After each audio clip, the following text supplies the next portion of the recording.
everyone, let's see the question here. Question says that an investor deposit $10,000 in a bank account with an interest rate of 3% compounded annually.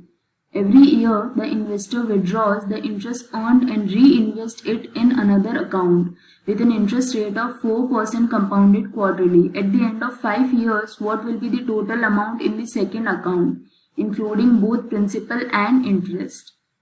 For this case, we will start our solution. और सबसे पहले हम start करते हैं. यहाँ पे given है जो प्रिंसिपल अमाउंट है वो है 10,000 एंड उसके लिए जो इंटरेस्ट गिवन है वो है 3% पर annum. So this can be written as 3 divided by 100. So जो एनुअल इंटरेस्ट रेट है वो हो गया 0.03. एनुअल इंटरेस्ट क्या होगा वो हम फाइंड आउट कर सकते हैं. So for this case annual interest ये हो जाएगा amount principal value multiplied by annual interest rate.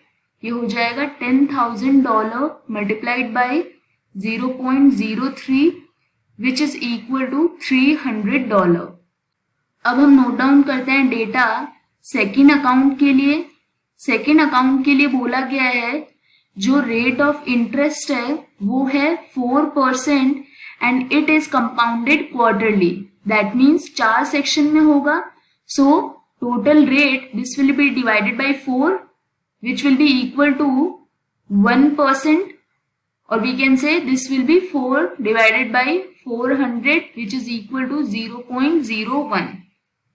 अब यहाँ पे क्या होगा, फर्स्ट ईयर के लिए हम यहाँ पे डिस्कस करते हैं. फर्स्ट ईयर के लिए जो नंबर ऑफ क्वार्टर होंगे, सो नंबर ऑफ क्वार्टर ये हो जाएगा. टोटल कितना टाइम गिवन है, टोटल गिवन है 5 इयर्स माइनस 1 ईयर हो जाएगा यहाँ पे इस केस के लिए, क्योंकि eight the end of first year ये हो रहा है. सो this will be 5 minus 1 multiplied by total quarters कितने हैं, 4 क्वार्टर्स हैं एक साल में. So this is multiplied by 4, तो ये हो जाएगा 16 क्वार्टर्स. तो यहाँ पे जो अमाउंट होगा eight the end of first year वो फाइंड आउट कर सकते हैं. जो इन्वेस्टेड अमाउंट है वो है 300 which is the interest earn from $10,000 और मल्टीप्लाइड बाय ये हो जाएगा 1 प्लस रेट क्या है इस केस में r dash that is 0.01 to the power total number of quarters which is 16 here. तो जब इसको सॉल्व करेंगे ये हो जाएगा 351.78. नेक्स्ट अब हम फाइंड आउट करते हैं सेकेंड ईयर के लिए.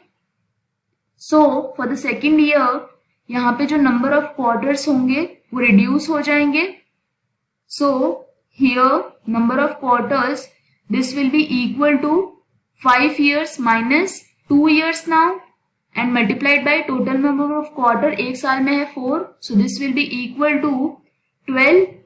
यहाँ पे इस केस के लिए अमाउंट क्या हो जाएगा, इन्वेस्टेड अमाउंट है 300 मल्टीप्लाइड बाय 1 प्लस रेट यहाँ पे 0.01 to the power number of quarters कितने हैं 12. so this will be equal to 338.04. Next हम डिस्कस करते हैं थर्ड ईयर के लिए. सो इस केस के लिए जो नंबर ऑफ क्वार्टर्स होंगे ये हो जाएगा 5 minus 3 years multiplied by 4. So this will be equal to 8 in this case.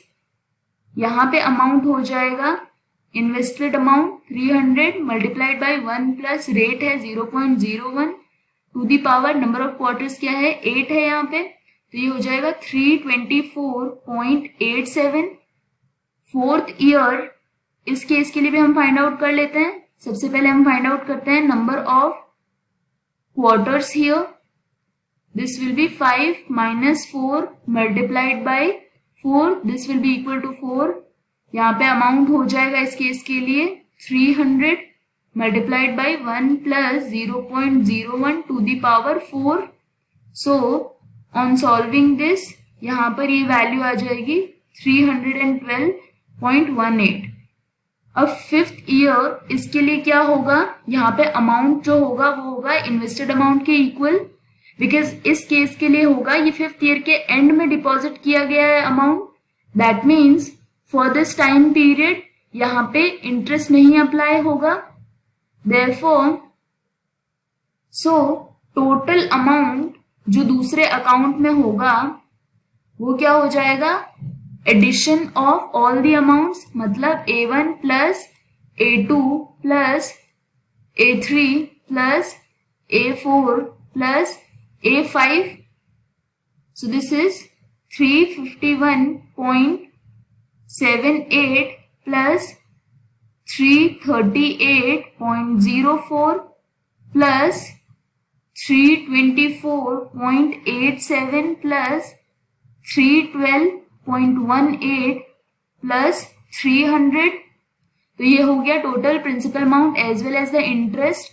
When we add this ये हो जाएगा $1626.87. So if we see here the option, इस केस के लिए करेक्ट ऑप्शन हो जाएगा amount at the end of 5 years in second account, ये हो जाएगा $1626.87. That is option B is correct. This is the final answer here.